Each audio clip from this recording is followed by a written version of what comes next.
microscopía. En Cándida encuentro hifas y micelios. En Tricomona, el trofozoito que está nadando. Y en vaginosis bacteriana, la célula clave o la clue cell. ¿Correcto? ¿Alguna pregunta sobre eso? ¿Alguna aclaración?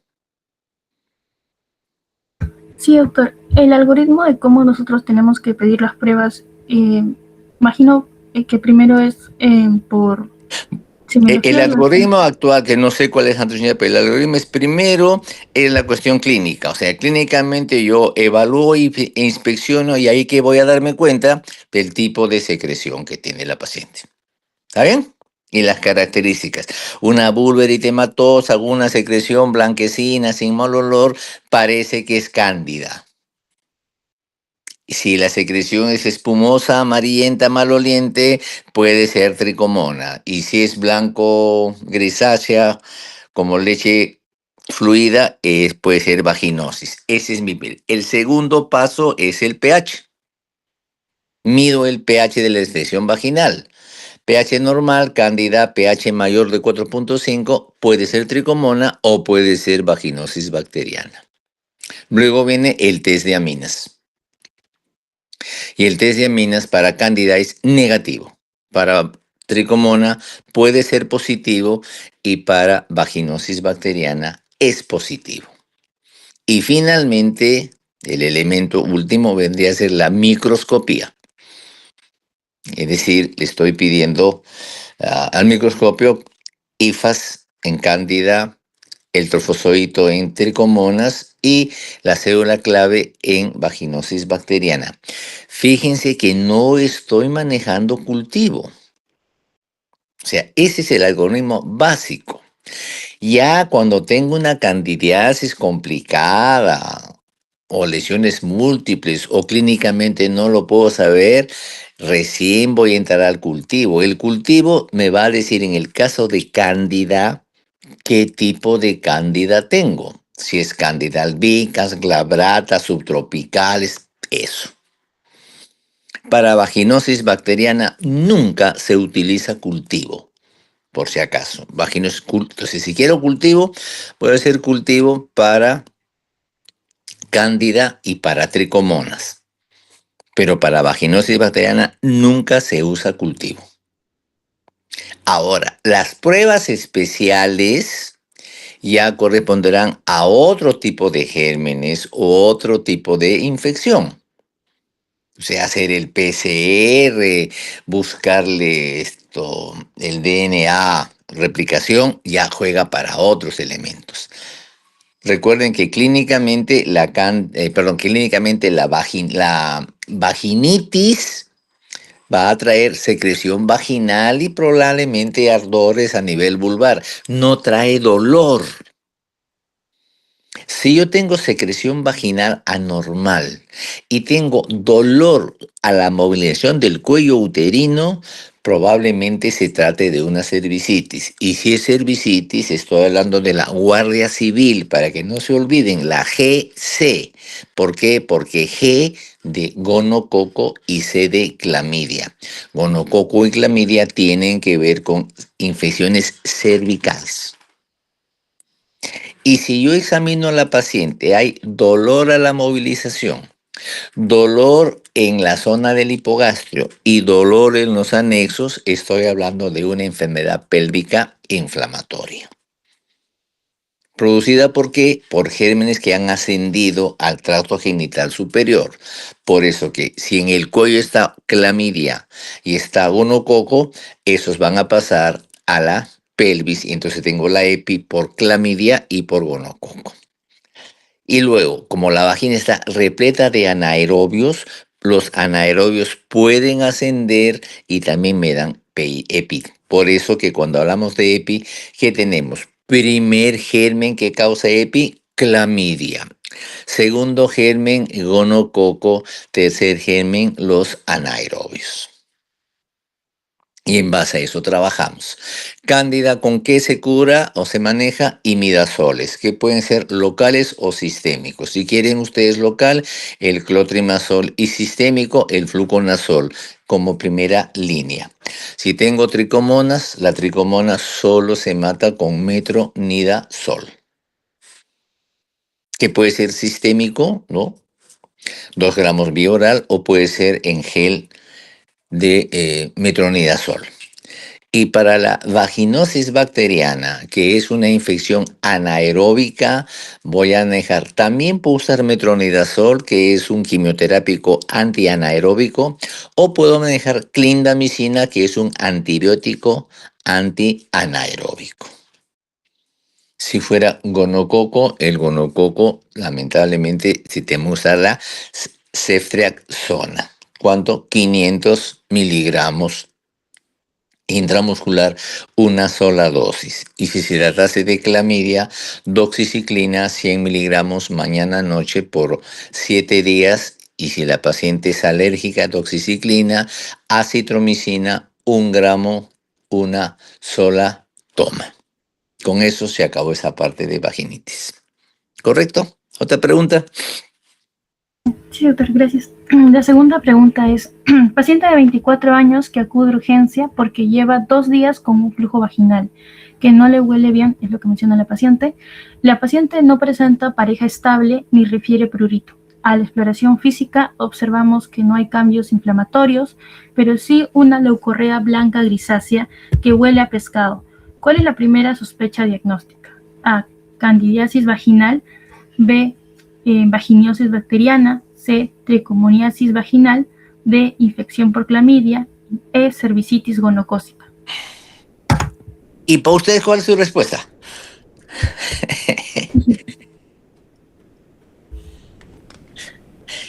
Esa pregunta trae un problema académico para mí. Les explico. Primero, la vaginosis bacteriana hemos quedado que es una infección endógena, es decir, que no se transmite sexualmente.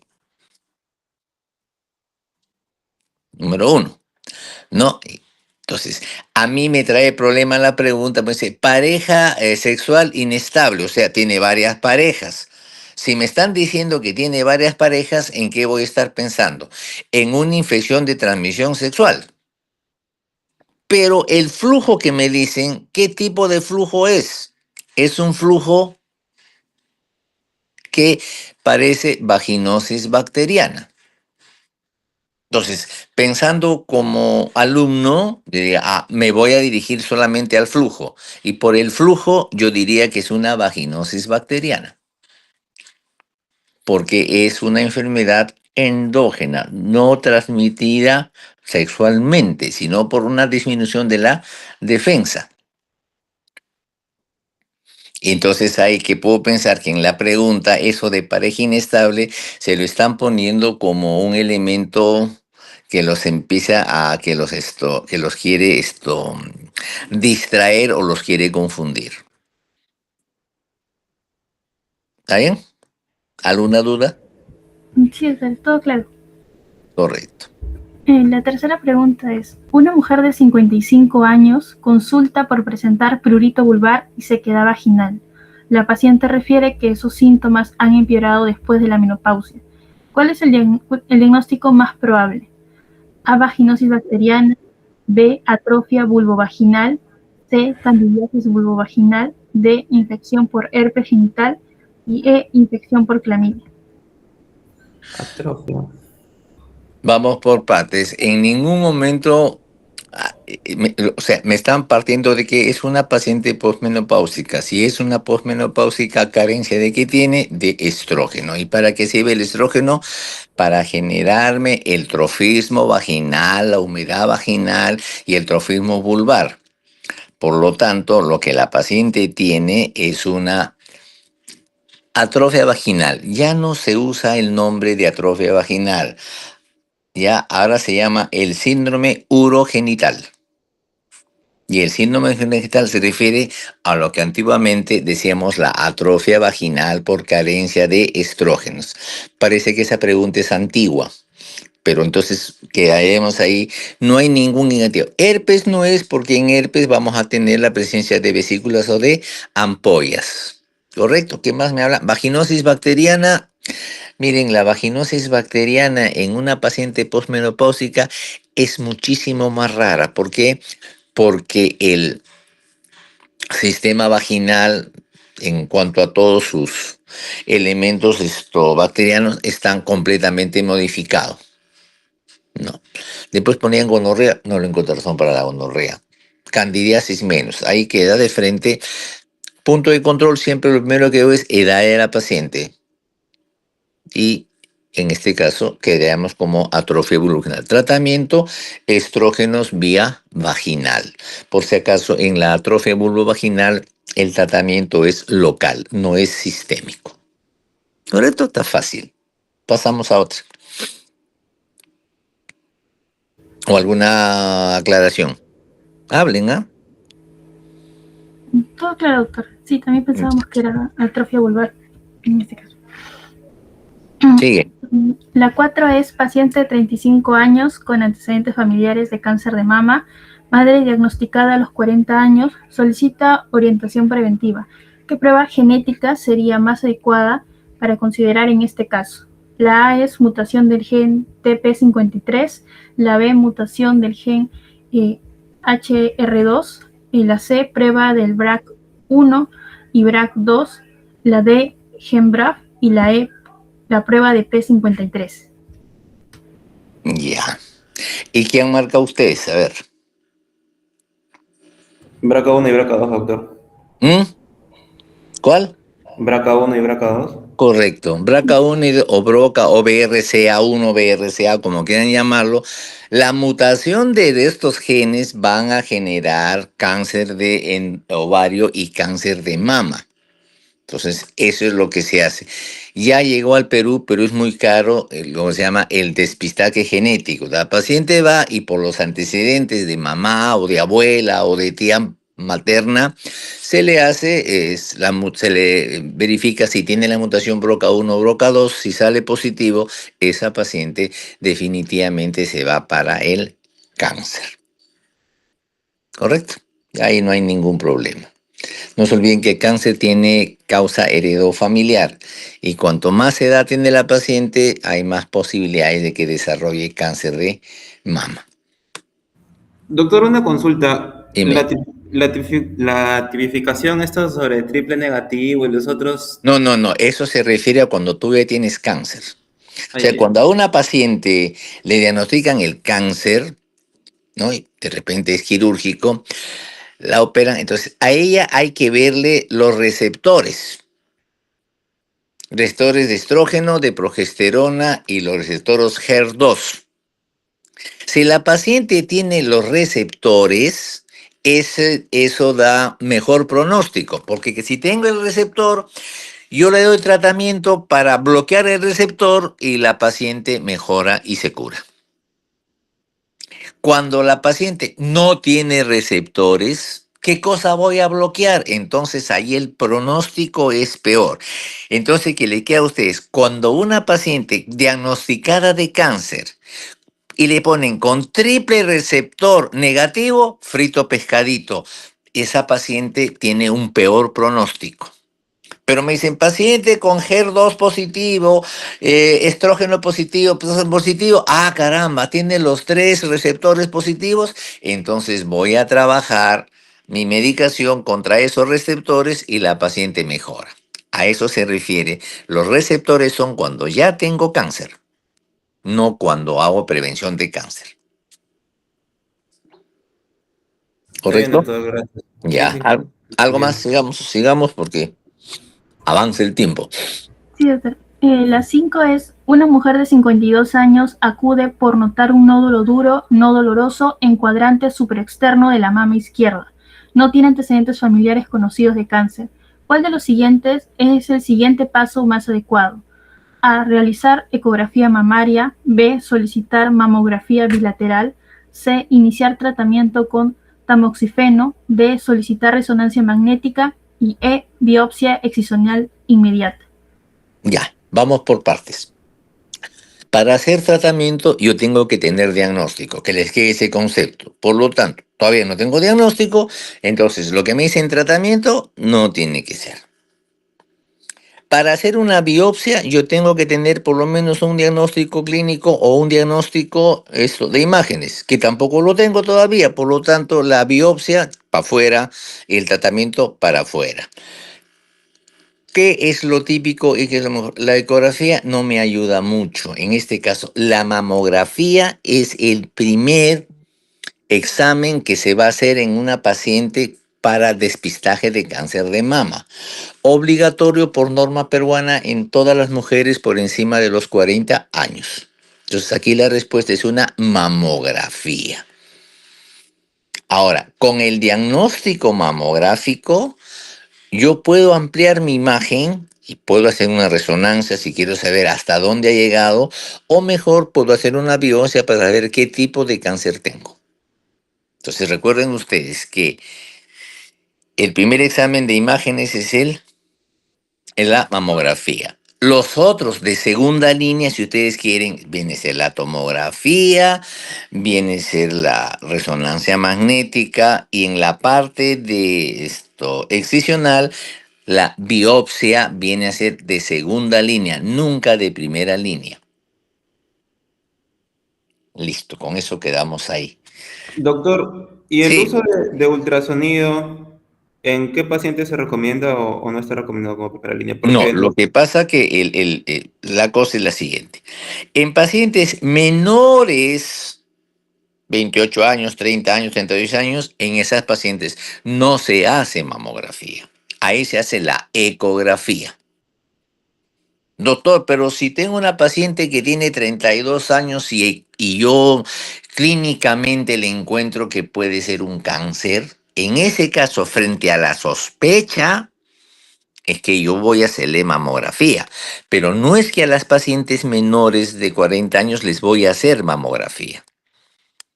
La pregunta sería, ¿se puede hacer mamografía en pacientes menores de 40 años? La respuesta es sí. ¿Cuáles? Aquellas de altísima sospecha de padecer cáncer. Si no, solamente me quedo en mi ecografía. Ahora, cuando se hace la mamografía, el problema de la mamografía es que si tienen una mama densa, la ecografía pierde su valor diagnóstico, o sea, no puede hacer mucho diagnóstico. Por eso que a veces van a notar en las mamografías el famoso ACR. ¿Qué es el ACR? Es el índice de densidad mamaria. Entonces hay mamas normales, mamas medianamente densas y mamas muy densas. Esa mama densa no permite ver estructuras en la mamografía. Entonces, en ese caso, se complementa con una ecografía. Entonces, como screening está perfecto la mamografía. Cuando hago el diagnóstico de cáncer, a veces, o cuando estoy en la presunción de diagnóstico, la mamografía no me ayuda mucho, especialmente si la mama es densa, el ACR, eso es de la mama. Entonces, si yo tengo una mamografía con ACR3 o ACR mama muy densa, ¿cuál es el examen complementario? En este caso, la ecografía mamaria. En otras palabras, para hacer un diagnóstico bien hecho de cáncer de mama, a veces es necesario la mamografía y la ecografía. Ahora, con esos dos, incluso se pueden encontrar lesiones que son un poquito más difíciles de poder evaluar. Entonces ahí entran las variantes de la mamografía. Hay la mamografía con tomosíntesis, hay la mamografía localizada y magnificada, ¿no? Y finalmente, si encuentran lesiones muy pequeñas, ahí es cuando entran las biopsias con aguja. Pero como ven ustedes, va a ser dependiendo de qué tipo. Ustedes, como alumnos que son, no se hagan problemas. Olvídense de la magnificada, de la punta, de la aguja fina, de la aguja gruesa. ¿No? ¿Qué me interesa a mí? Mi screening, ¿con qué lo hago? Con mamografía, a partir de los 40 años. A veces requiero ecografía en la mamografía, sí, cuando la mama la tengo densa. Con eso, suficiente para ustedes. Sigamos.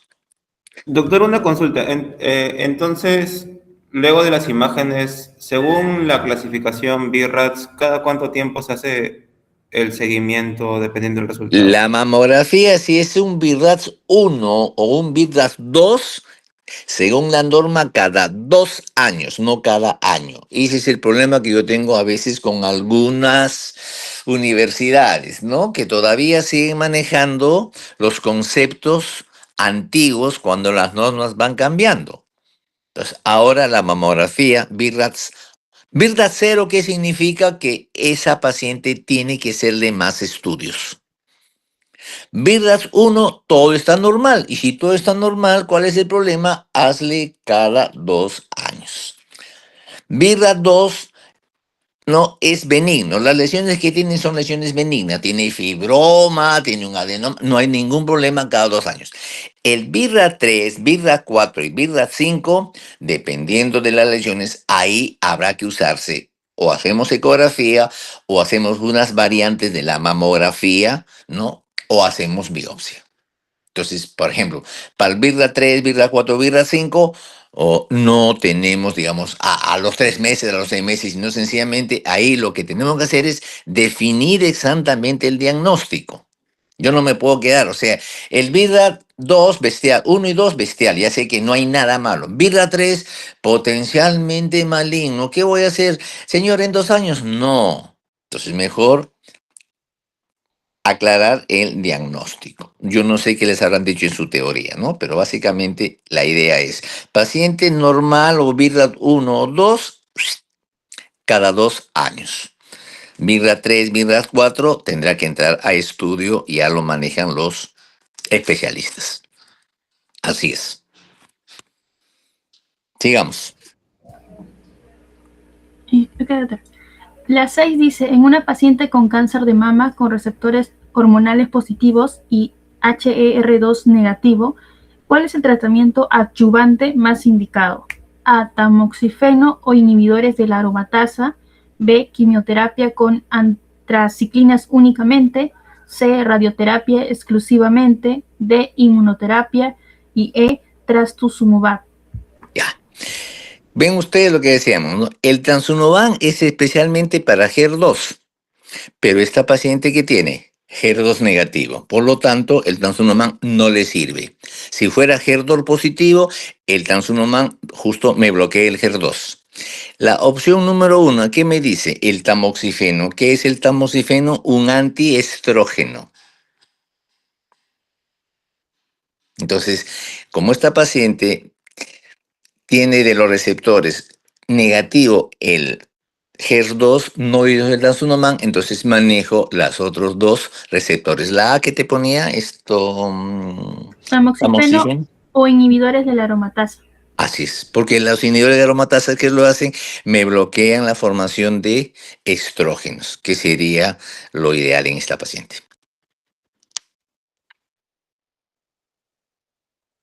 No sé qué respuesta les han dado o qué les han dicho en su teoría. Sí, doctor, la A. Ya, sigamos, todavía me liga entonces.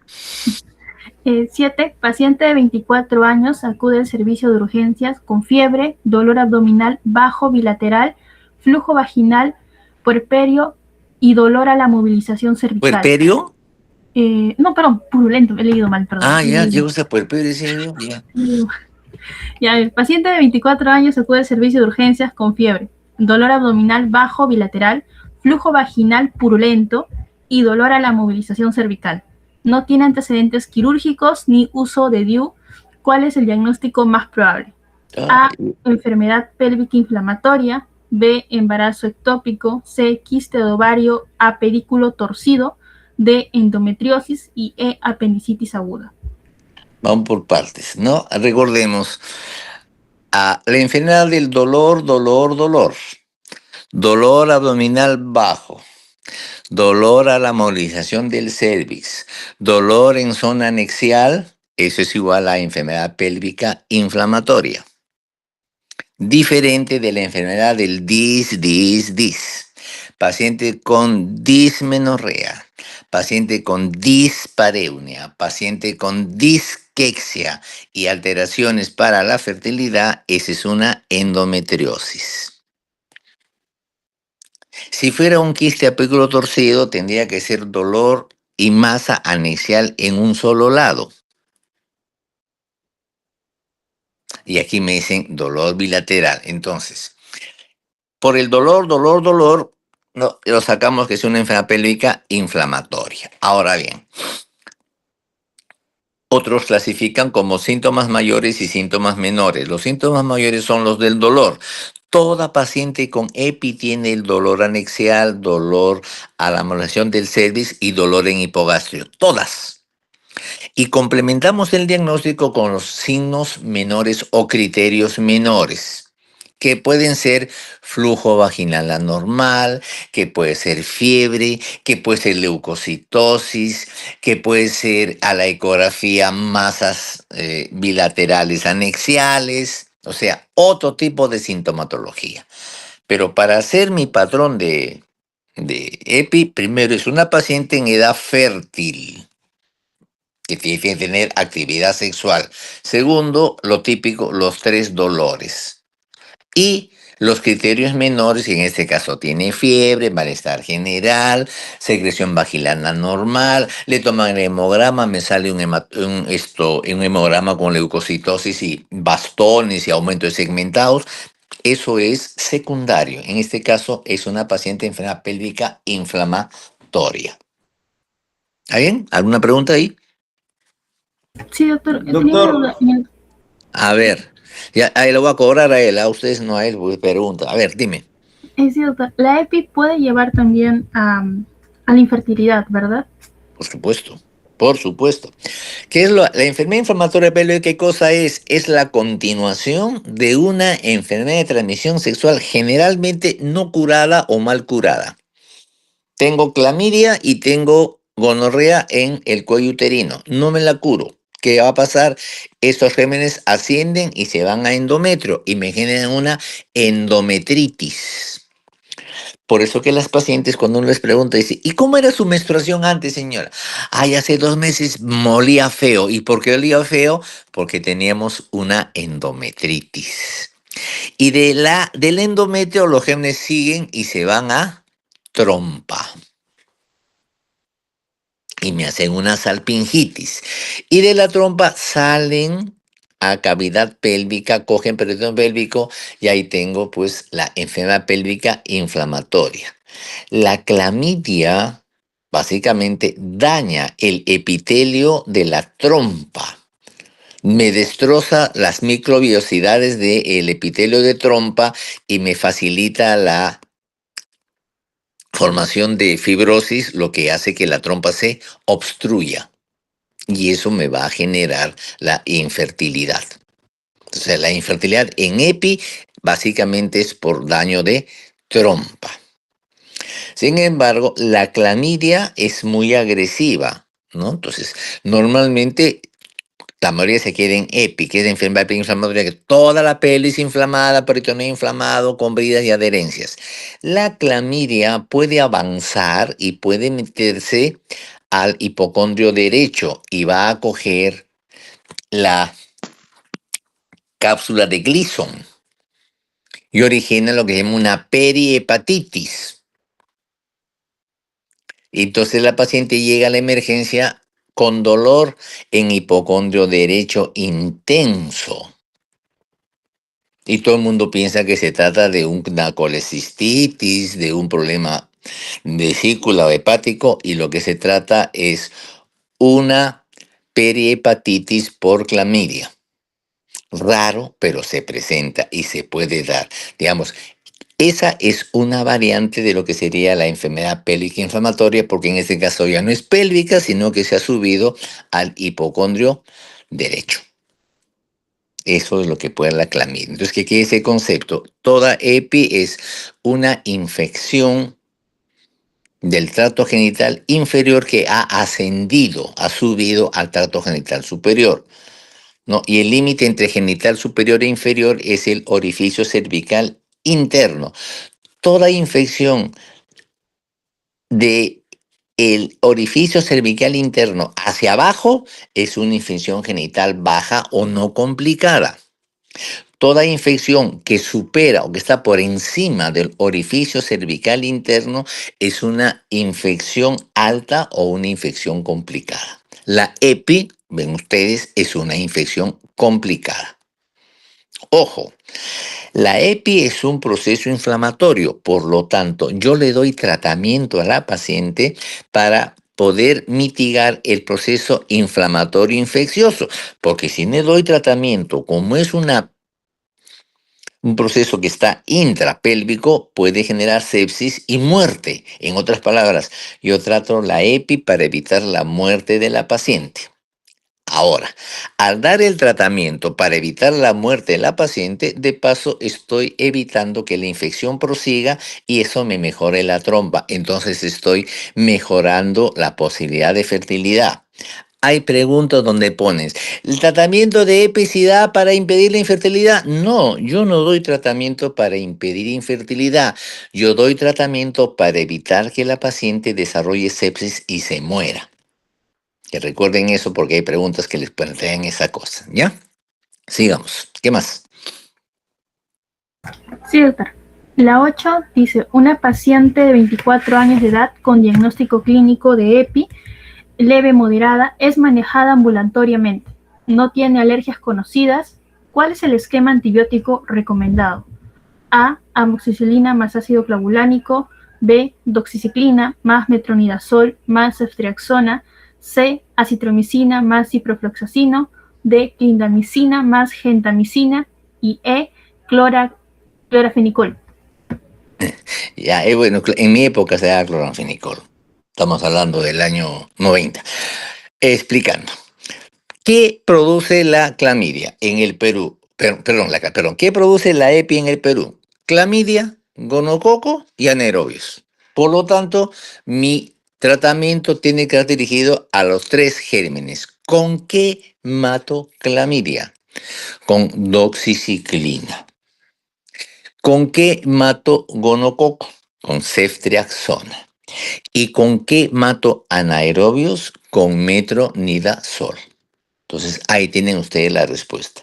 Amoxicilina con ácido clavulánico no es de primera línea en el caso de EPI. Chao para afuera. Cloranfenicol no se usa, ¿no? Y no sé qué más cosas. Ya. La, la acitromicina puede utilizarte y ese es el problema, porque esa pregunta me parece una pregunta incompleta, que no evalúa adecuadamente al alumno, porque lo que mi alumno tiene que saber no solamente es los antibióticos, sino las dosis, el intervalo y la duración. Entonces, doxiciclina será 100 miligramos mañana noche durante 14 días, tratamiento de EPI. Si mi paciente es alérgica o no tolera la doxi, ¿qué le voy a dar? Acitromicina. 1 gramo semanal durante 2 semanas. O sea, la clamidia la mato o con acitromicina o con doxiciclina. Punto. No hay más. No hay otro. Las quinolonas contraindicadas en el uso de gonorrea. Antes se usó muchísimo. En la actualidad, 85% de gonococos son resistentes a quinolonas, por eso que ya no se usan las quinolonas. Hay todavía normas del Ministerio de Salud donde hablan con gonococo matar con quinolonas. Y eso era de hace más de 15 años atrás. Entonces ahora ya no se usa sino quinolona, sino la ceftriaxona.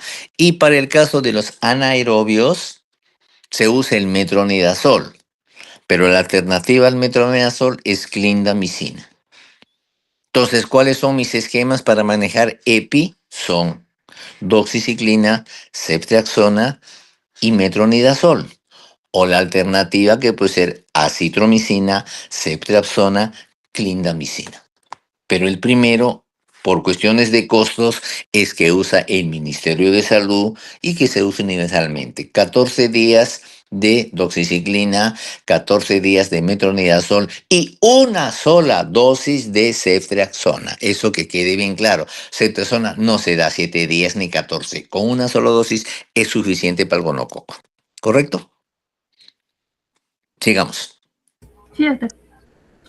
La 9. Paciente mujer de 76 años con fórmula de Gestapara G6 P5107 con tiempo de enfermedad de 5 años, refiere bulto en genitales que crece al deambular provocando dolor tipo hincada en hipogastrio, antecedentes 6 partos vaginales y una histerectomía.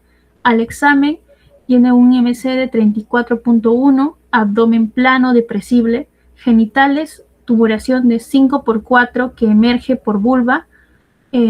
La fórmula del prolapso del POQ es más 2, más 5, más 3, 5, 1, 10, 0, menos 1, menos, y hay una masa que protruye con valsalva de 5 centímetros. El prolapso del punto C del POQ corresponde, el tacto vaginal, perdón, el POQ corresponde a urocele, cistocele, rectocele, douglasele o el prolapso del muñón vaginal. ¿Cuál será la respuesta? Es un regalo. Si a una paciente, escúcheme, si a una paciente yo le he sacado el útero y es una paciente posmenopáusica y una paciente obesa, lo más probable es que la cúpula vaginal, o sea, ¿qué cosa es la cúpula vaginal? Es el remiendo de lo que antes ahí se encontraba el cuello uterino, ¿correcto? Y el cuello uterino estaba en su sitio porque yo tenía los ligamentos de McEnroe, que son los que me ayudaban a sujetarlo. Pero cuando yo hago una histerectomía, estoy cortando los ligamentos de McEnroe. Entonces, la sustentación de la cúpula vaginal es mínima.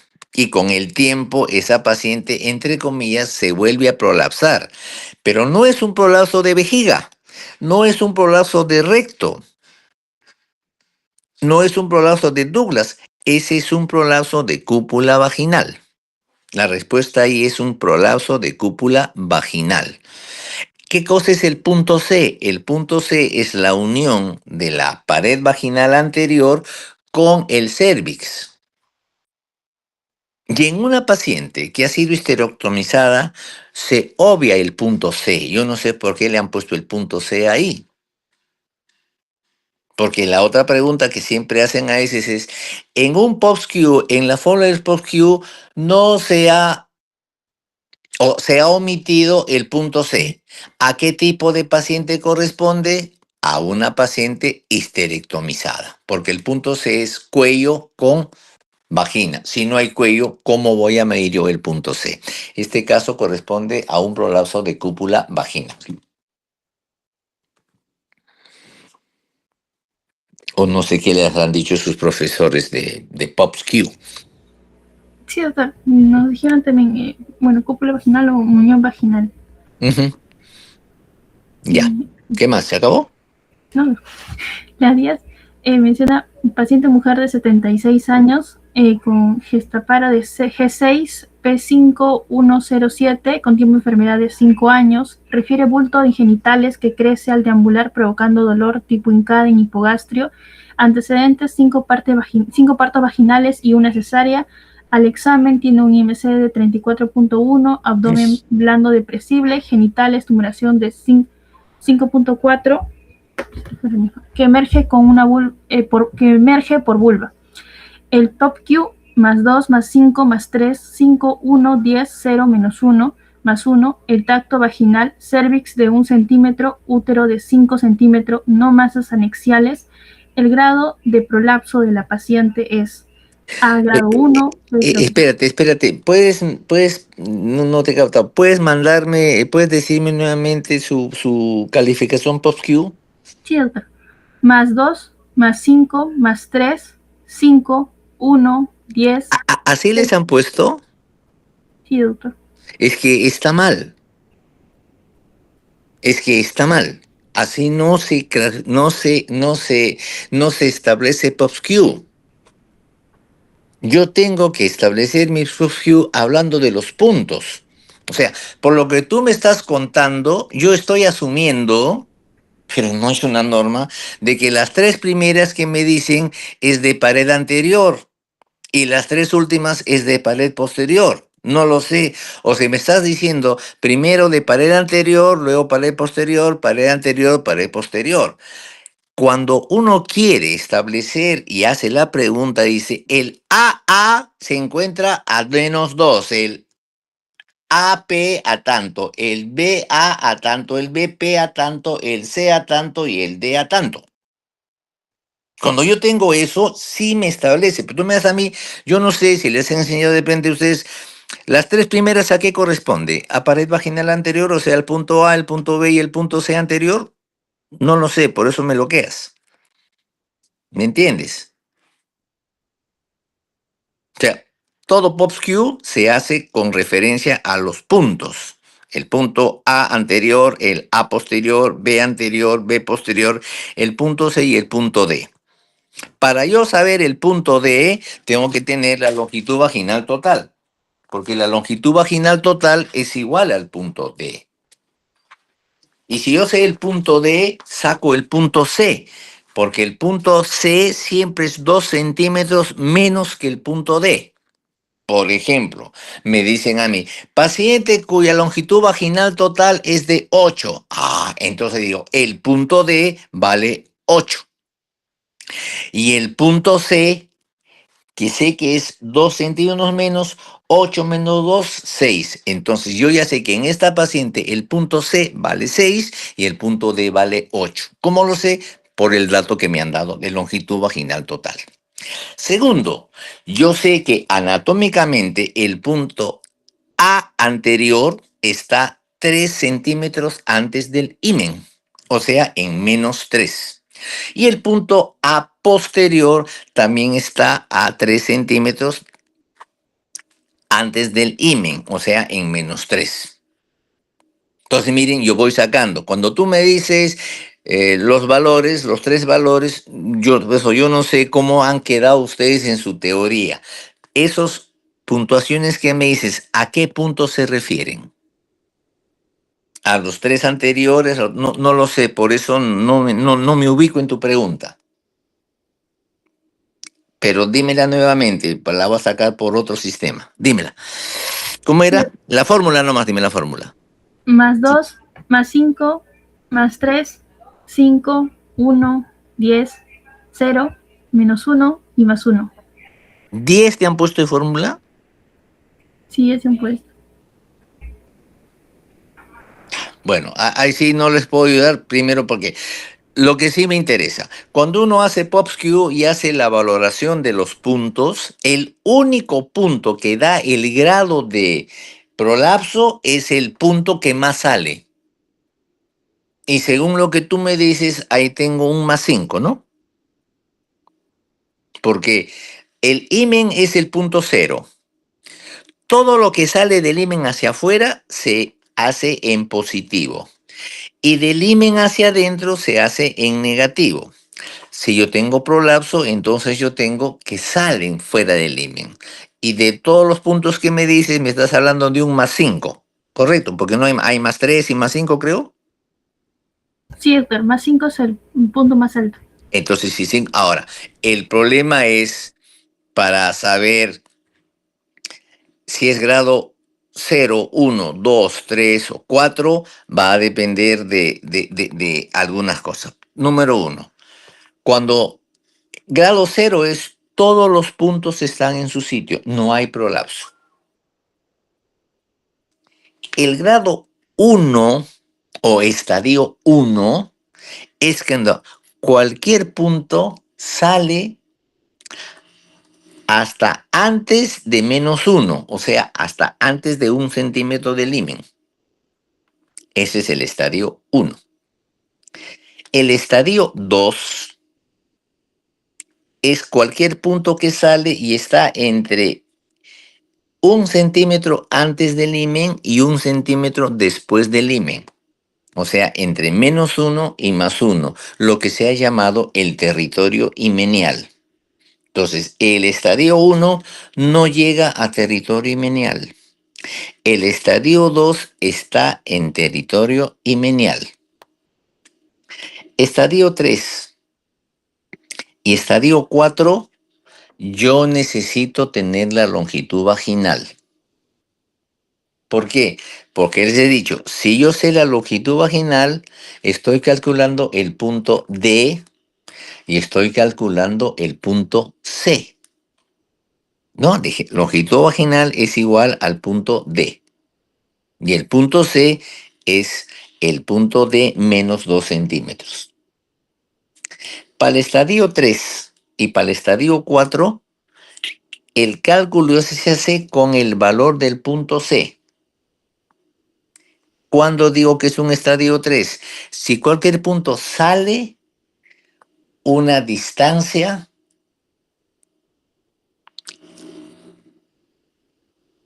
de esto menor que el punto C. Y el estadio 4, cuando el punto sale una distancia igual o mayor que el punto C. No sé si me estoy dejando entender. Por ejemplo, me dicen una paciente cuya longitud vaginal es 7 y el punto BP se encuentra a +4. ¿Qué estadio es? Entonces yo digo, sí, me están dando longitud de vagina. ¿Cuánto es la longitud de vagina? 7. Por lo tanto, el punto D vale 7. ¿Cuánto vale el punto C? 5. ¿Cuánto ha salido? Ha salido 5. Como el punto que ha salido tiene el mismo valor que el valor de C, C vale 5 y ha salido 5, ese es un estadio 4, porque el estadio 4 es una salida igual o mayor que C.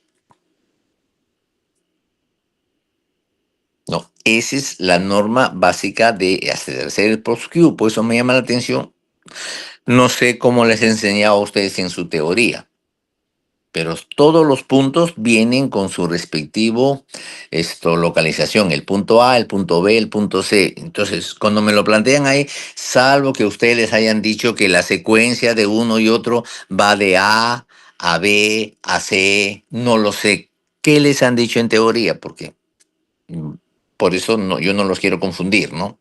Pero yo a mis alumnos, y yo enseño que cuando uno hace la clasificación del post-Q, da el punto, qué tipo de punto es y a qué distancia o en dónde se encuentra.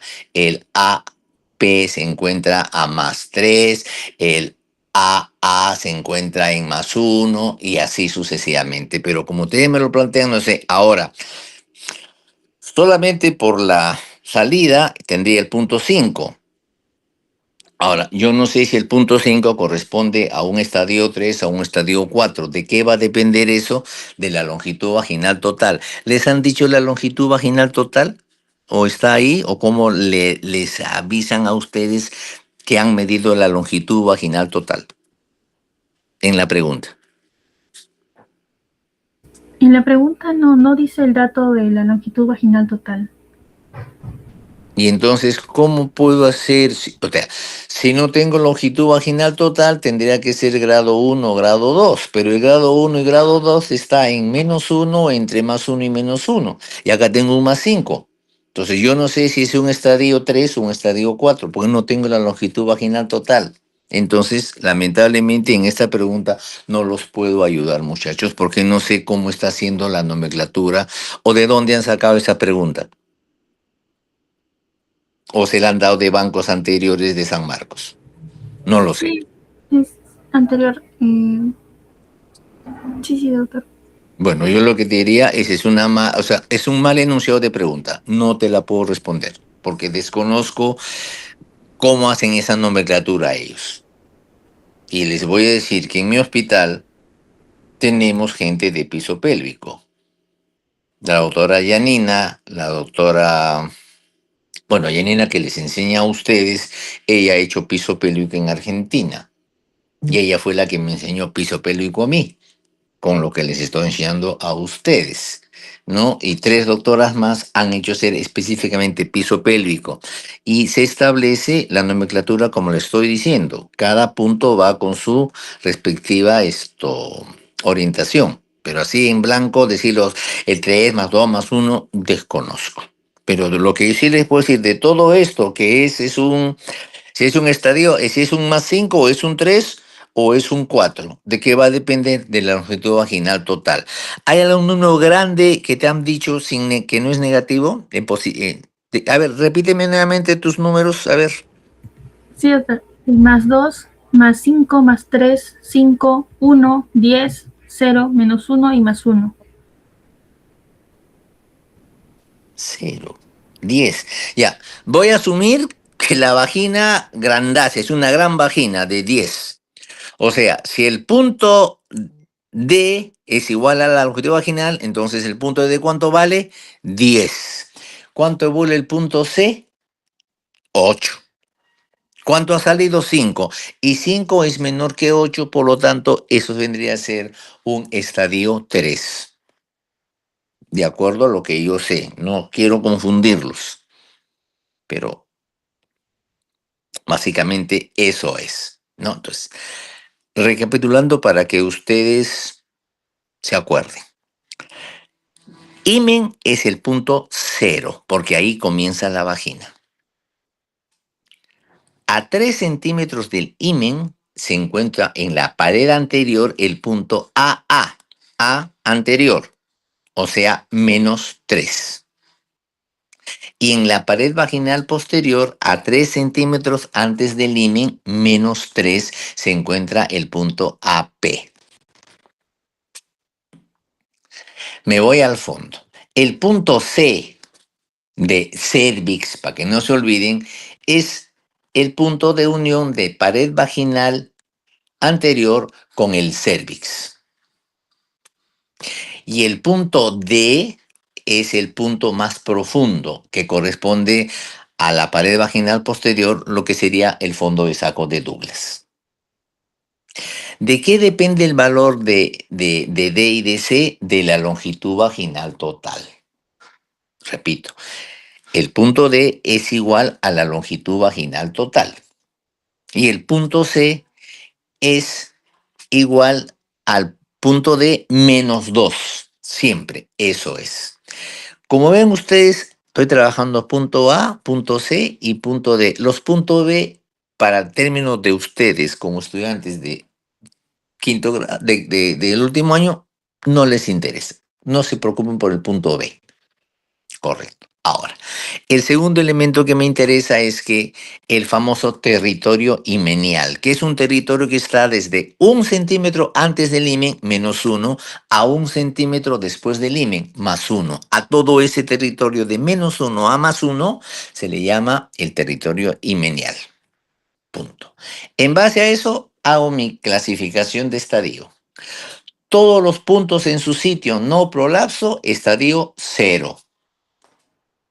El estadio 1, para que se le quede como mnemotécnica, el estadio 1 llega hasta antes de menos 1. O sea, el estadio 1, pues cualquier punto que sale a menos 2 o antes de menos 1. Ese es el estadio 1. El estadio 2, 1, 1, 2 es aquel punto que está entre menos 1 y más 1, o sea, en territorio himenial, se encuentra en el himen. Ese es el estadio 2. Para el estadio 1 y para el estadio 2, yo no necesito saber longitud vaginal total. Para el estadio 3 y estadio 4, sí necesito saber longitud vaginal total. El estadio 3 es la salida del punto a una distancia menor que el valor de C. Y el estadio 4 es la salida de una distancia igual o mayor que C. ¿Cómo calculo C? Longitud vaginal total le quito 2 puntos y ese es el punto C. Si el punto que sale es menos que el valor de C, estadio 3. Si el punto que sale es mayor que el valor de C, estadio 4. Y tenemos el POPQ en sencillo. Listo. La ultimita, ¿no? ¿O será la última? ¿Aló? Hola. Sí, doctor, sí. Ya, se durmieron o se fueron ya. No, Ya. estamos apuntando. El 11 es paciente mujer de... ¿Cuántas preguntas tienen, para ir apurándonos? ¿Cuántas preguntas tienen? Pregunto. 40, doctor. 40. No, entonces avanzamos rápido, ¿ya? Porque ya también tengo cosas que hacer. Dime. Sí, doctor. Frente, vamos más Paciente rápido. mujer de 76 años con G6P5107 con tiempo de enfermedad de 5 años, refiere bulto en genitales que crece al deambular provocando dolor tipo hincada en hipogastrio, antecedentes de 5 partos vaginales y una cesárea, tiene un IMC de 34.1, abdomen blando depresible, genitales, tumoración de 5x4 que emerge por vulva, la fórmula de POPQ es también lineal, más 2, más 5, más 3, 5, 1, 10, 0, menos 1 y más 1. El tacto vaginal, cervix de 1 centímetro, útero de 5 centímetros, no masas anexiales y el tipo de prolapso más predominante en la paciente es A, rectocele, B, histerocele, C, cistocele, D, uretrocele y E, colpocele. Bueno, ahí está en cuanto a la valoración, ¿no? Y lamentablemente, como no me estoy ubicando en esa nomenclatura, ahí sí no les puedo ayudar. Pero, a ver, ¿qué punto da más? Léeme su fórmula, a ver si la sacamos por ahí. Sí, es similar al anterior. El punto más alto es el 10. Entonces también sería como el caso anterior, una vagina más grande, ¿no? Ya, pero ¿y el punto que más sale? Más 5. Ya, pero ¿es el primero, el segundo, el tercero dentro de tu lectura? Ah, ya, es el segundo. Si es el segundo, sería el BP, el B anterior. Si es el B anterior, corresponde a vejiga o pared vaginal anterior. Y si es vejiga, será un cistocele. Okay. Que es lo que yo lo saco por eso. Seguimos, otro. Sí. La número 12, adolescente de 13 años acude a consulta con su madre para un control rutinario.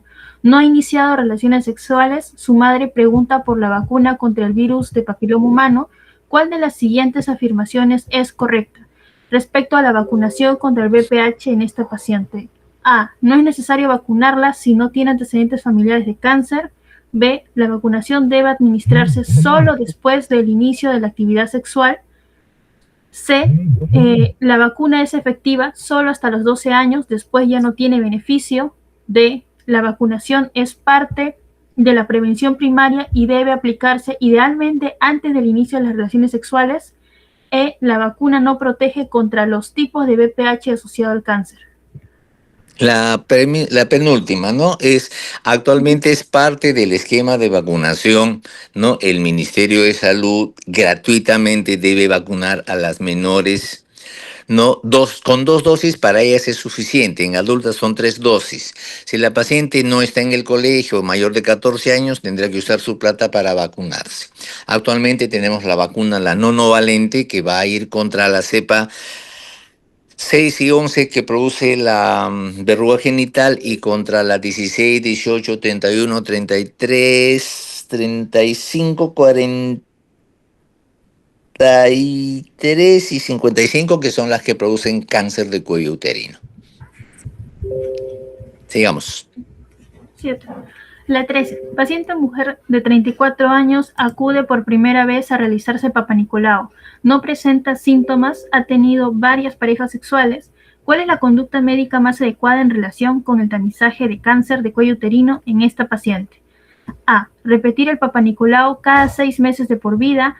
B. Iniciar tamizaje con Papanicolau cada 3 años desde los 35 años. C. No requiere tamizaje si no tiene síntomas. D. Iniciar o continuar con tamizaje con Papanicolau cada 3 años si los resultados son normales. E. Solo se realiza el tamizaje si tiene antecedentes familiares de cáncer. Ya, ¿cuál es el problema? ¿Qué dice la norma técnica de cáncer actual? El Papa Nicolau se enuncia a los 21 años. ¿Qué edad tiene la paciente? 34. Ya, entonces hay que hacerle su Papa Nicolau hasta los 35. El Papa Nicolau en la actualidad no se hace anualmente como se hacía antes, sino se hace cada 3 años, como le dicen bien claro ahí. Tercero, solo cuando el Papa Nicolau me sale anormal, tendré que hacer algunas variantes. Si me sale NIC 1, Papa Nicolau anual, y si me sale un Papa Nicolau con el 2 o NIC 3, esa paciente pasará para hacerle colposcopía y de acuerdo a su biopsia y de acuerdo a la biopsia el tratamiento. Entonces, lo que pasa es que la normas han cambiado. Antiguamente, todos los meses, años Papa Nicolau, no, ahora cada 3 años. Antiguamente decían, ¿tienes NIC 3, Papa Nicolau cada 6 meses? No, el Papa Nicolau es anual. Y si es NIC 2 o NIC 3, hay que hacer colposcopía y de acuerdo a su biopsia, sí, eso es el manejo que se usa ahora. Entonces, tiene 35 años o 34 años, hay que hacerle su Papa Nicolau. ¿Qué respuesta te daban? ¿Nuevamente? Me daban la D. Sí, también, doctor. Iniciar Ya. o continuar con el tamizaje. Claro, continúa. Ya, continuamos con el tamizaje en la siguiente pregunta. Ya, te escucho. Paciente de 41 años se realiza Papa Nicolau que reporta lesión intraepitelial escamosa de alto grado. No presenta síntomas. ¿Cuál es la conducta médica inmediata más apropiada? A. Repetir el Papa Nicolau en un No. año. B. No. Iniciar tratamiento con antibióticos. No, C. Derivar a colposcopía y biopsia dirigida. correcto. D. Realizar histerectomía total inmediata. No. No hacer nada.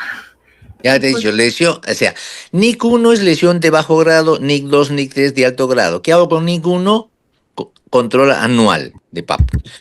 NIC 2 o NIC 3 alto grado, pasa a colposcopía y de acuerdo a su biopsia. Ya está, sigamos. Sí, doctor. 15. Paciente de 32 años diagnosticada con cáncer de cuello uterino estadio 1B1, desea preservar su fertilidad, no tiene hijos. ¿Cuál de las siguientes opciones terapéuticas es más apropiada? Cono. A. Histerectomía radical con anexectomía bilateral.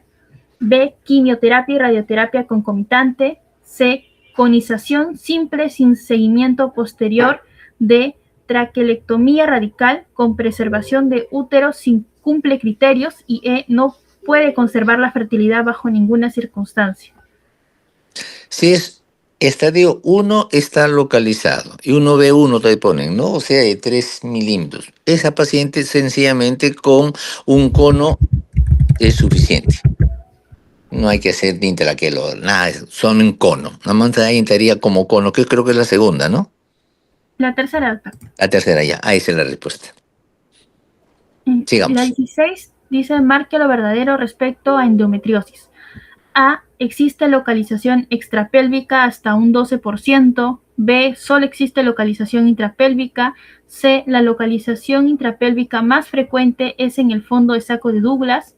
D. La sintomatología más frecuente son las alteraciones menstruales. Y E. La laparoscopía tiene una sensibilidad diagnóstica del 79%. Me dice que te apunte la verdadera. Odio las preguntas que te dan porcentajes, porque eso va a depender de cuál fue su fuente bibliográfica. Pero en todo caso, de ahí, el punto más frecuente de endometriosis son los ovarios, no es el fondo de saco. La sensibilidad laparoscópica 80%, creo que esa vendría a ser la respuesta verdadera. Ahora eso de hablar de 18% intraestapélvica no es una buena opción, salvo que te pongan ahí cuál es la referencia de su estadística o su porcentaje, ¿no? Pero ahí entonces, ¿cómo queda? La endometriosis causa primera la menstruación retrógrada, entonces si es menstruación retrógrada, el endometrio retrógrado sale por trompa y ¿a dónde va a caer primero? A ovarios. Segundo lugar, fondo de saco de Douglas, ¿no? Entonces, el ovario es el primero, el fondo de Sarkozy es el segundo.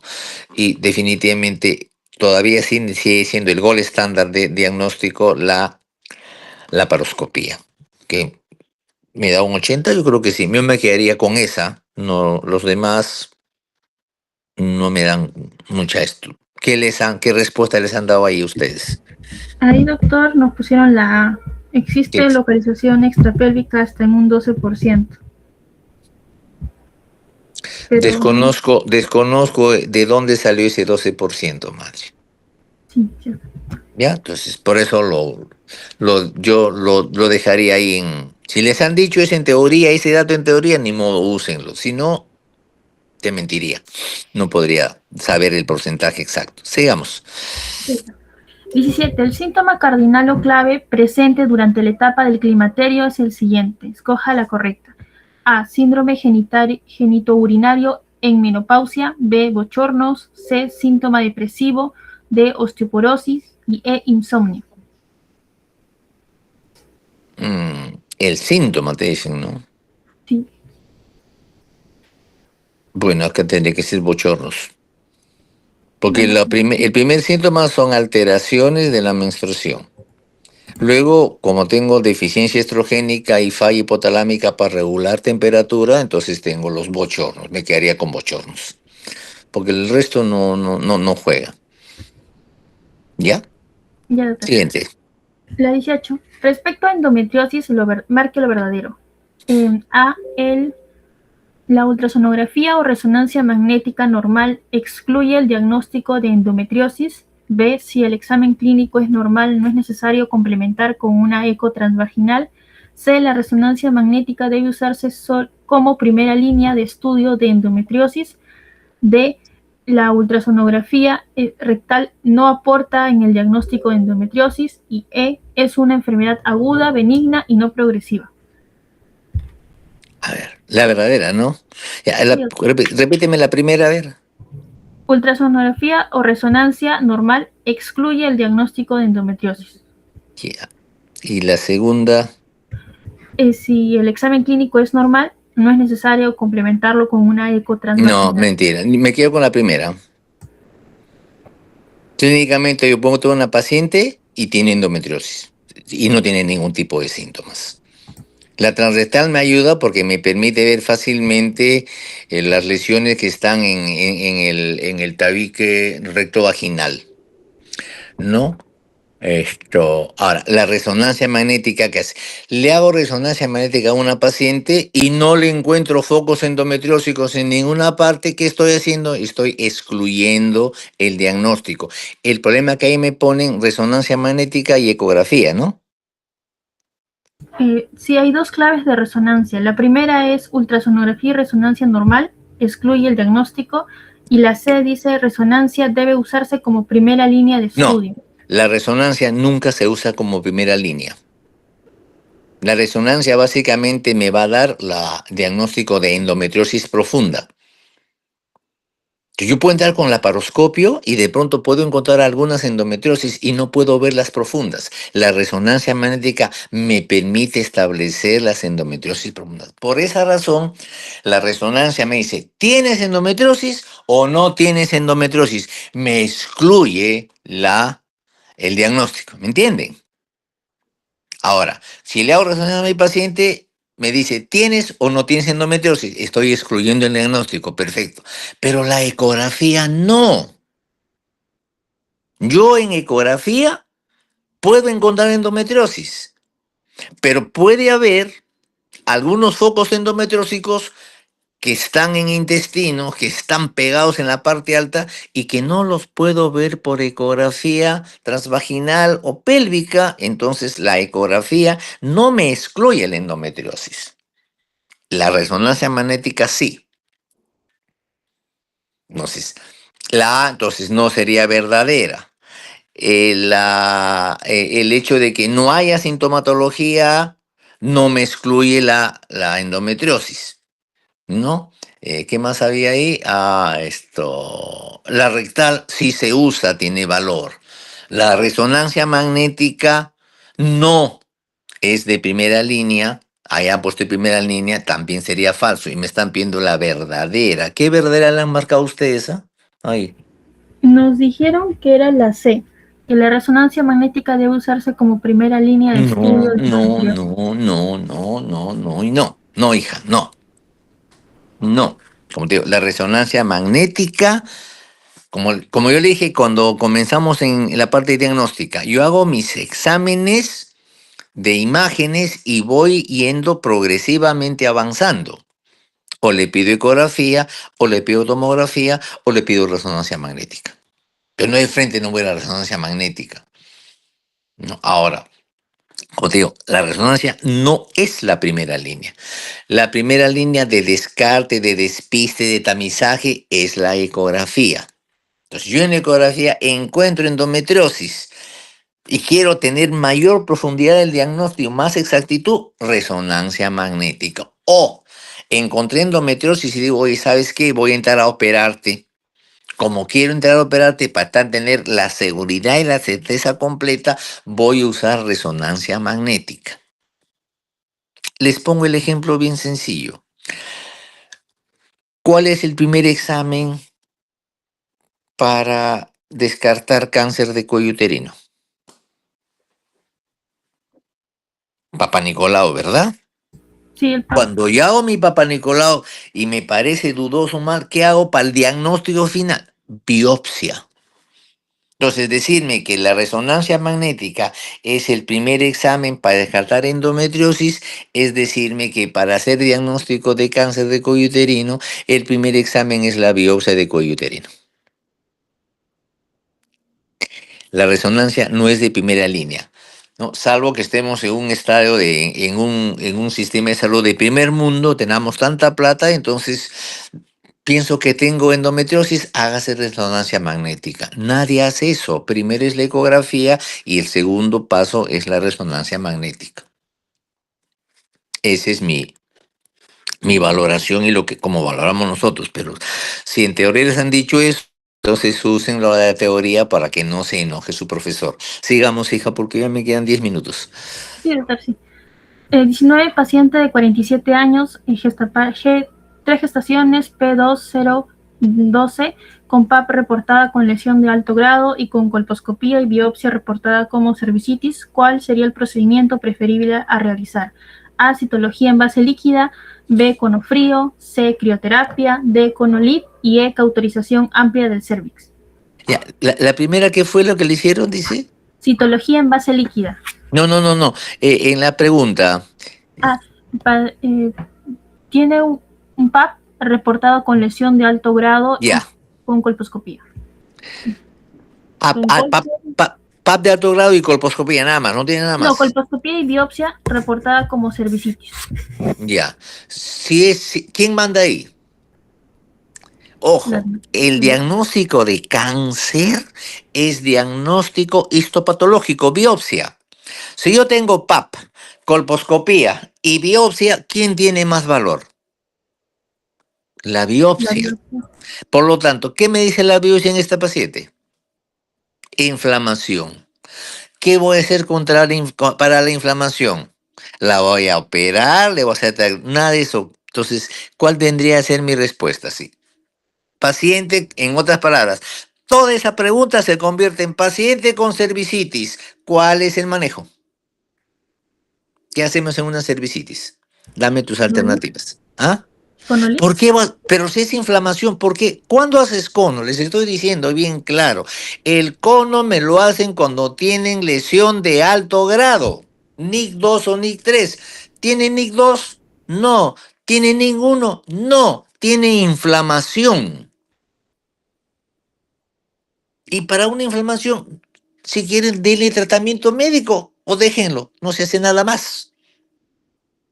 ¿No es lesión premaligna? ¿La inflamación es lesión premaligna? No, ¿verdad? Entonces, ¿qué alternativas tienes de manejo? A ver, repíteme tus alternativas para seguir la siguiente.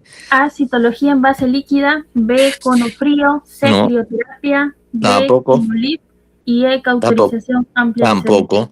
Ahí sería la de, bueno, la de base líquida, aunque en el Perú no usamos base líquida porque es muy cara, pero teóricamente me da mejores resultados.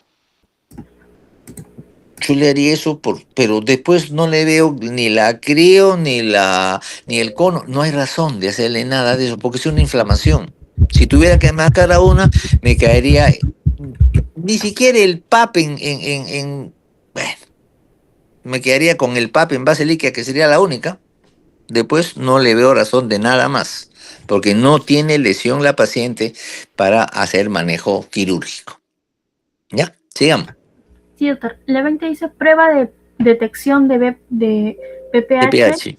debe realizar en mujeres mayores de 20 años, B como complemento de citología en mujeres de 25 a 60 años, C solo con resultado de citología. Este sí, doctor, no se disculpe. ACUC, no conozco la... ASCUS. ASCUS, perdón.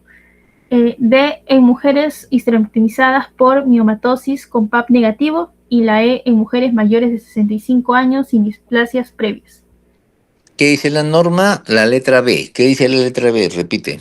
Como complemento de citología en mujeres de 25 a 60 años. Así es, esa es la respuesta y esa es la norma técnica del Ministerio de Salud. Y se repite cada 5 años. La siguiente. Sí, doctor. Señalar la respuesta correcta sobre lesiones de BPH. Las lipoproteínas L1 y L2 de BPH16 no son necesarias para la replicación viral.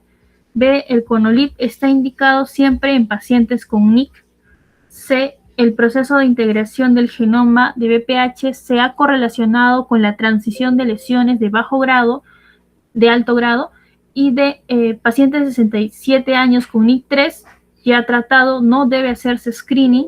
El exceso de expresión de oncoproteínas L6 y L7 no es relevante en evaluaciones de displasias. Ya. ¿Qué dice la de 67? ¿Cómo le han puesto? La de 67 años, algo así. Había con NIC3 ya tratada no debe tener screening.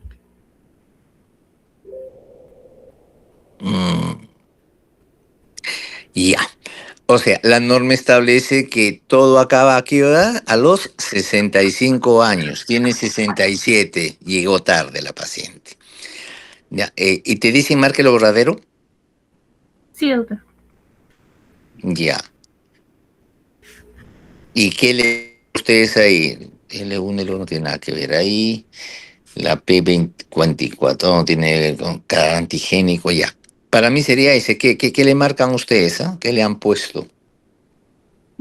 Podría ser la C, doctor. El proceso de integración del genoma de BPH se correlaciona con la transición de lesiones de bajo grado a lesiones de alto grado.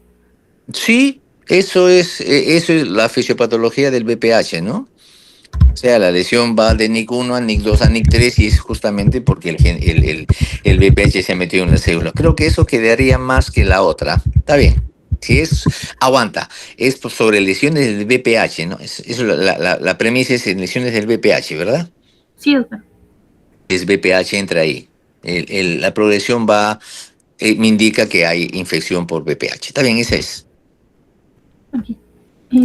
Listo. La siguiente dice, mujer de 44 años, 3 gestaciones, P3003, partos eutóxicos a término, primer parto a los 24 años y el último a los 30 años, MAC de barrera, trae información de PAP negativo para células neoplásicas, una mamografía con BRAF2, ambos tomados hace un año, acude por presentar descarga sanguinolenta espontánea escasa e intermitente por el pezón izquierdo desde hace un mes, niega dolor mamario, al examen clínico no se evidencia tumoración alguna, pero a la presión digital se observa escasa descarga serosanguinolenta por un conducto.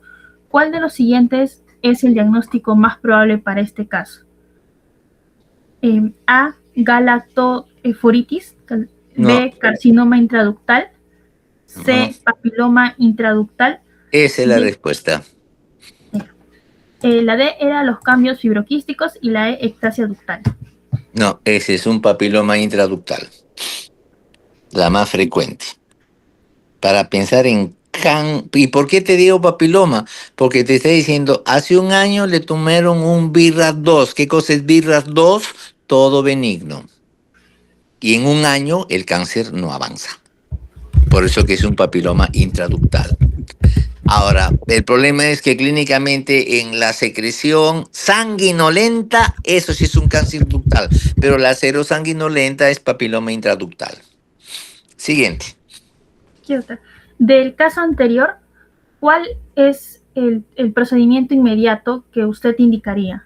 A, ecografía, B, mamografía, C, citología de la descarga, D, PAF del nódulo y E, cultivo de descarga. Ahí, bueno, si saca la descarga, hazle PAP de la descarga para descartar que no es un cáncer. Ahora, lo que habría que hacer realmente en ese caso de paciente, se hace una mamografía especial de los conductos para ver los conductos y para ver el papiloma. Pero que no te lo ponen ahí, ¿no? Si no te ponen ahí como... ¿Qué te han puesto? PAF, ¿has dicho qué cosa es el PAF? Eso... Es punción, aspiración por aguja fina. Ah, ya. No, no tampoco no hay que hacer eso. Ya, ahí... La respuesta básica tendría que ser esto. Bueno, para mí sigue siendo saca la secreción y hazle un PAP. Sale negativo, cañón. Eso te indica papiloma intraductal. Sale positivo, pensar en otras cosas. No. Yo voy a hacer la aspiración. ¿Qué cosa voy a aspirar? ¿De dónde voy a aspirar? Entonces, yo para poder aspirar, tengo que tener localizado la zona donde voy a aspirar. Entonces, cuando a mí me dicen que, o me ponen como respuesta la aspiración con aguja fina, la pregunta sería, ¿de dónde a dónde voy a punzar para sacar? Si a mí me ponen en la pregunta, paciente que presenta un nódulo profundo situado en el cuadrante super externo a 4 centímetros del pezón, ya, que te parece maligno, entonces ahí voy a hacer aguja fina porque tengo el sitio donde voy a localizar y voy a punzar para sacar el tejido y estudiarlo. ¿Ya? Listo. Siguiente. Sí, doctor. ¿Cuál de las siguientes afirmaciones es verdadera respecto a cambios fibroquísticos de la mama? A, el dolor mamario se presenta solo de 3 a 5 días antes de la menstruación. B, solo afecta a mujeres jóvenes. C, telorrea siempre intermitente, espontánea, de color verde oscuro. D, afecta del 60 al 75% de la población femenina. E, tumores formados por tejido fibroso y glandular frecuente en mujeres jóvenes. Eso ha hecho Fridita, ¿no? La doctora Frida González, ¿no? Ya. Fibroadenoma no tiene nada ni con telorrea ni con secreciones. Chao para allá. Vuelvo al problema de los porcentajes. Fibroadenoma, cuanto mayor edad tiene la paciente, mayor tendencia al desarrollar los fibroadenomas. ¿Qué porcentaje te han dado? 85, ¿cuánto te ponen de...? Del 60 al 75%. Ya. 75, 3/4 mucho. Ay. A ver, ¿qué otra más tenemos? Sí, tenemos dolor mamario que se presenta de 3 a 5 días antes de la menstruación. No, Que ya, solamente afecte a mujeres jóvenes. tampoco, Telorrea, bueno, siempre intermitente, espontáneo, color tampoco. verdoso. 60-75% de la población femenina. Y la última es tumores formados por tejido fibrosis y glandular frecuente en mujeres jóvenes. Yo me quedaría con la última. Ahora del porcentaje, igual tengo el problema, yo odio los porcentajes, como verán ustedes. Nunca pongo preguntas con porcentajes, ¿no? La siguiente. Sí, doctor. Un adolescente de 16 años presenta múltiples pápulas pequeñas de color carne con umbilicación central en la región vulvar. Refiere que ha aparecido en las últimas semanas. ¿Cuál es el diagnóstico más probable y cómo se transmite esta condición?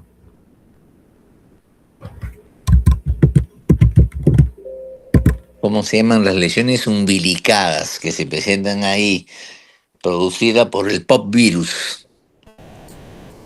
¿Cómo se llaman? A ver, dame la respuesta de una vez para... ¿Aló? Sí, doctor. Ya. A ver, ¿Qué alternativas te ponen? tenemos herpes genital por contacto Nada, sexual. ¿Es un molusco contagioso? Molusco contagioso. Ese es moluscum contagioso, que no necesariamente es de transmisión sexual, por si acaso. ¿Ya? Puede transmitirse sexualmente, pero puede transmitirse porque estoy en albercas, en ríos, en charcos, en pozos de agua sucia, donde está el POP virus. Ya, siguiente.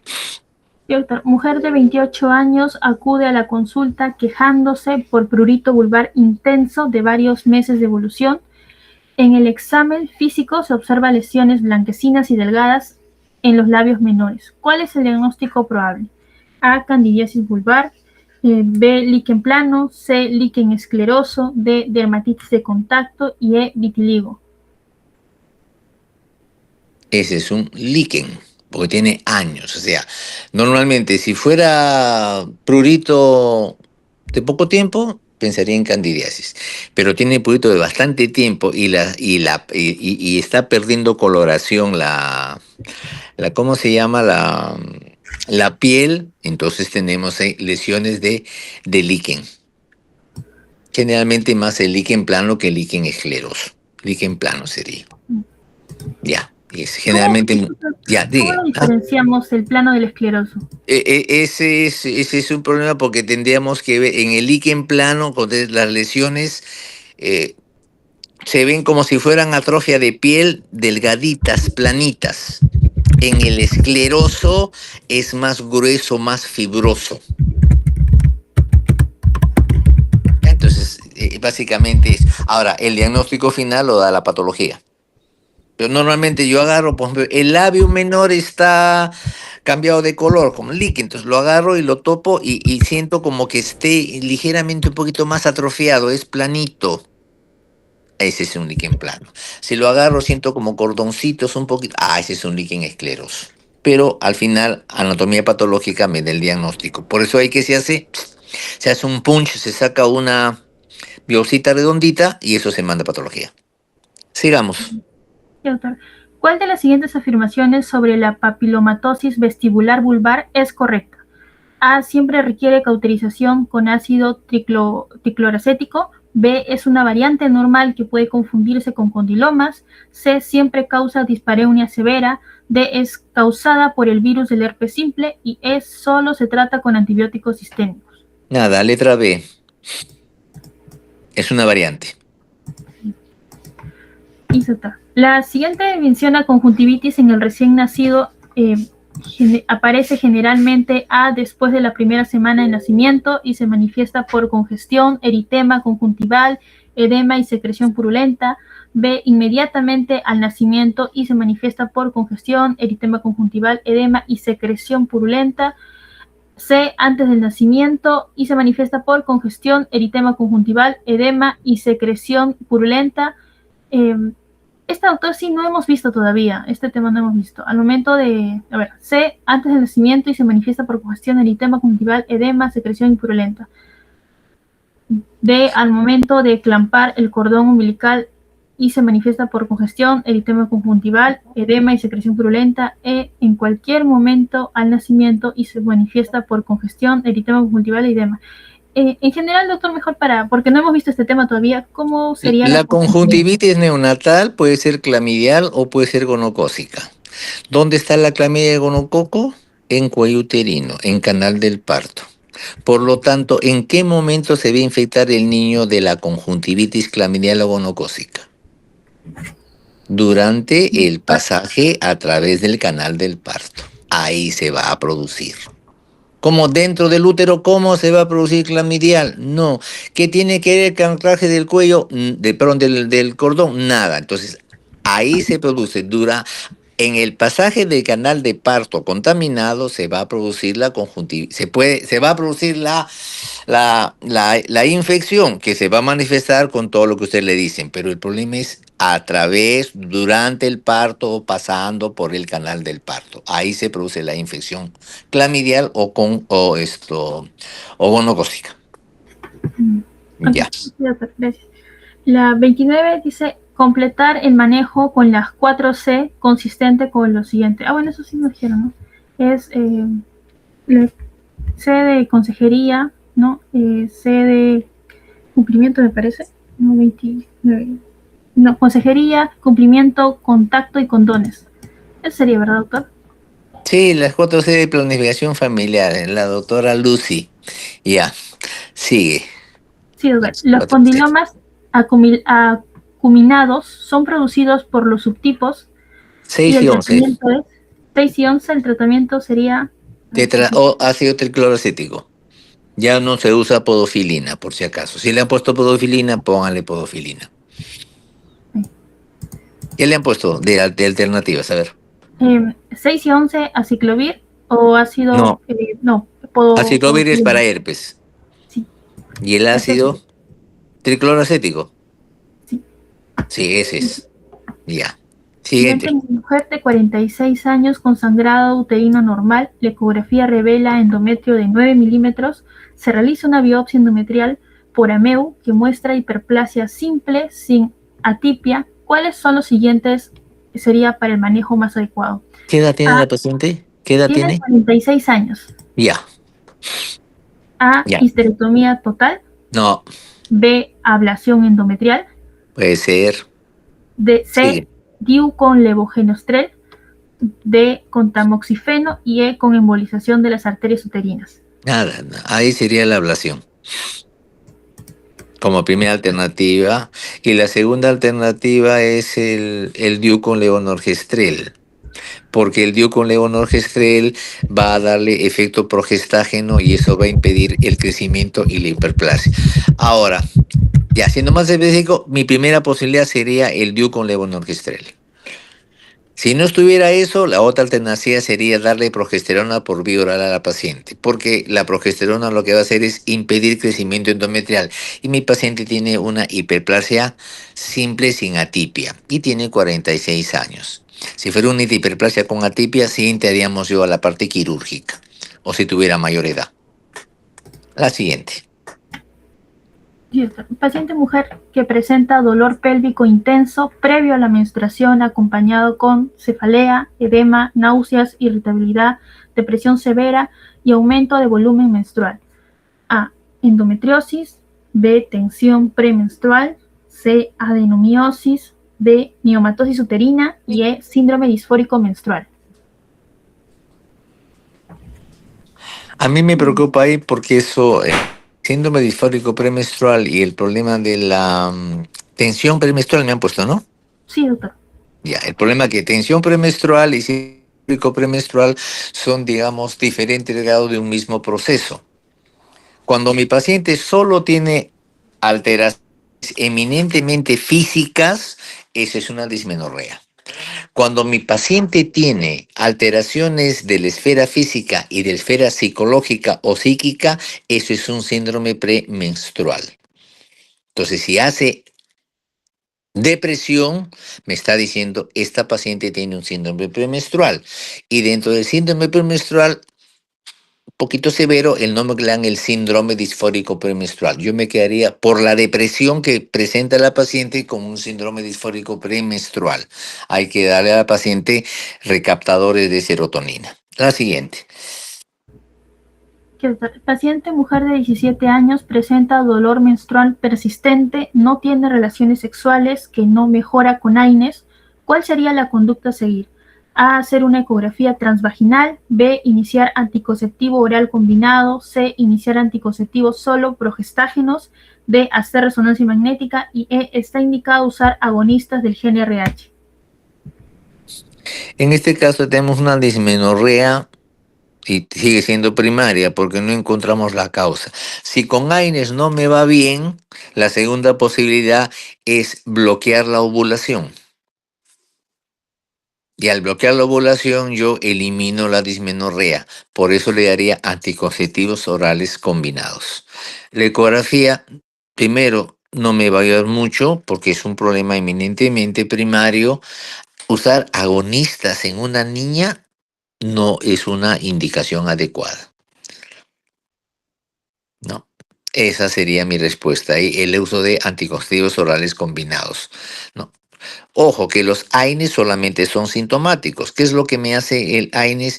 Me evita la formación de la prostaglandina F2 alfa a nivel endometrial, que es la que genera la contracción intensa del útero y me permite el dolor.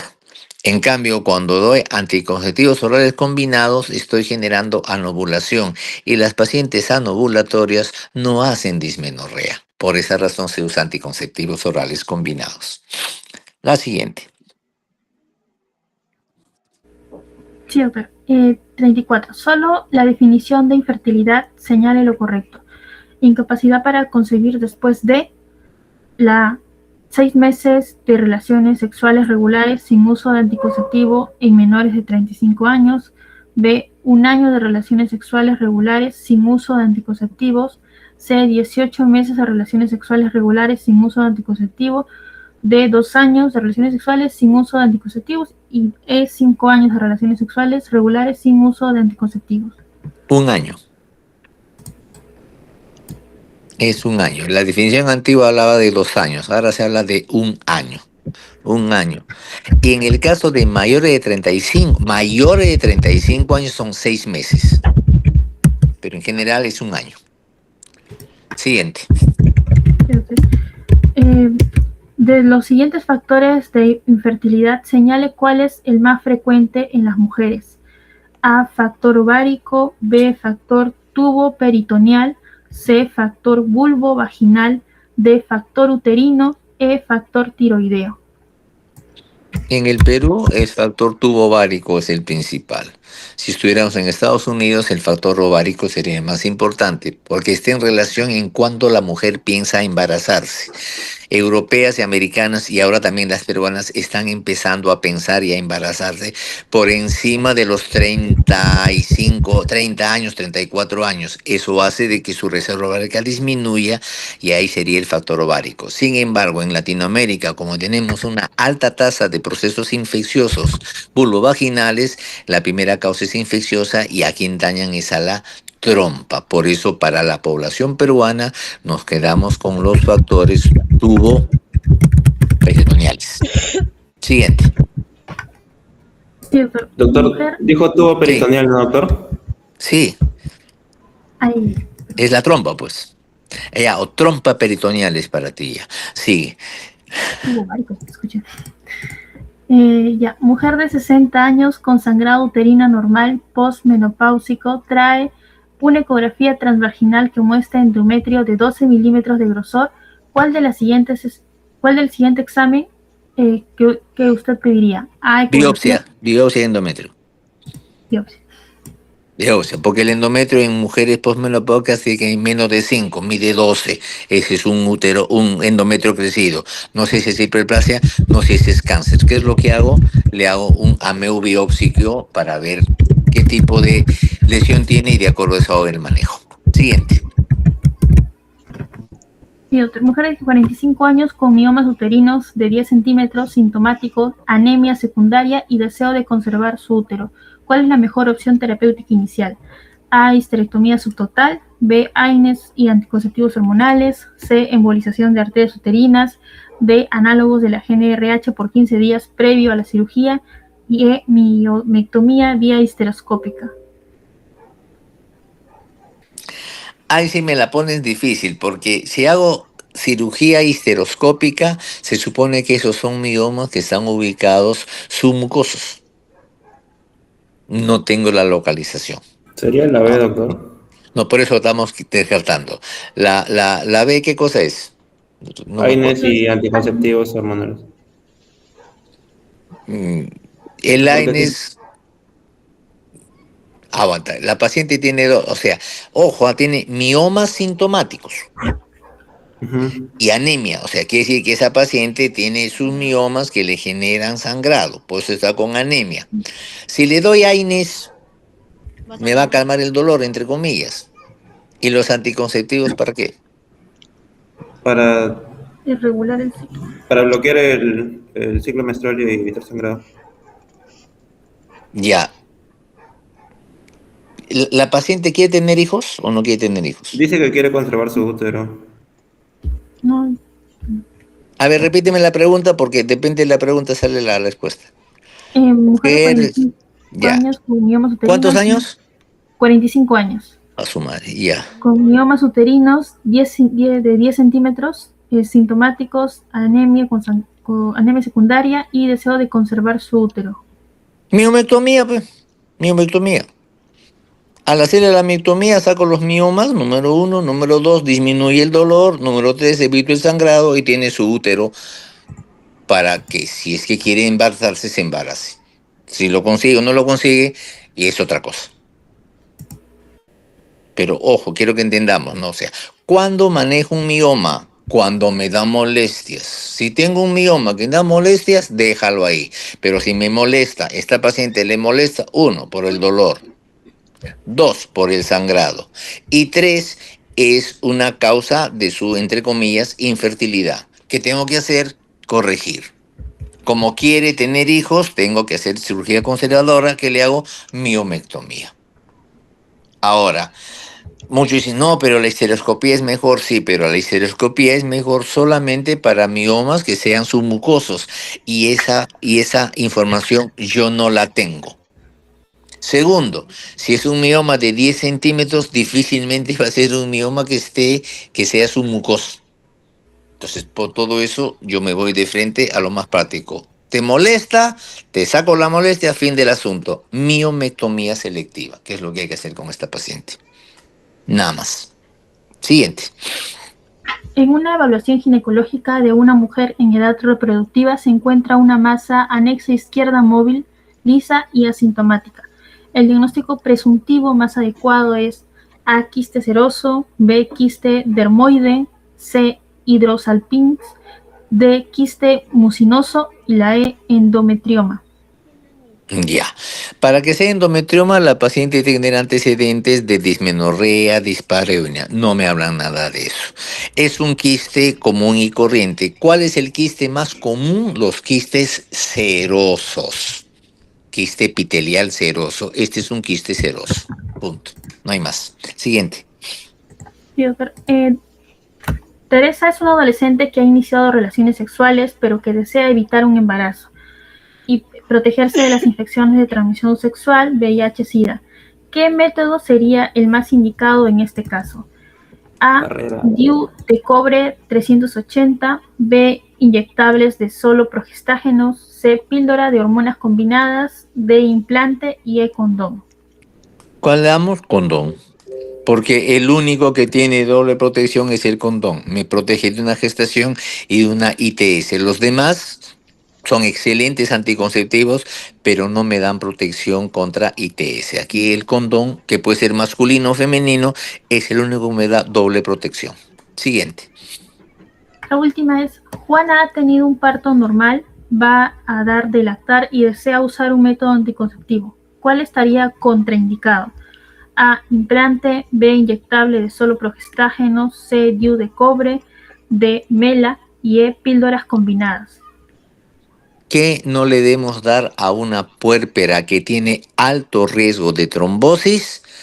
Estrógenos. Por lo tanto, lo que no se le puede dar a una puérpera lactante es estrógenos. En este caso, el anticonceptivo oral combinado porque tiene estrógeno. Además, tiene interferencia con la producción de leche.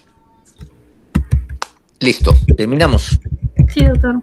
Listo, muchachos. Ahora sí, recién me voy a bañar. Pásenla bonito. Mucha suerte. ¿El día lunes tenemos clases o no?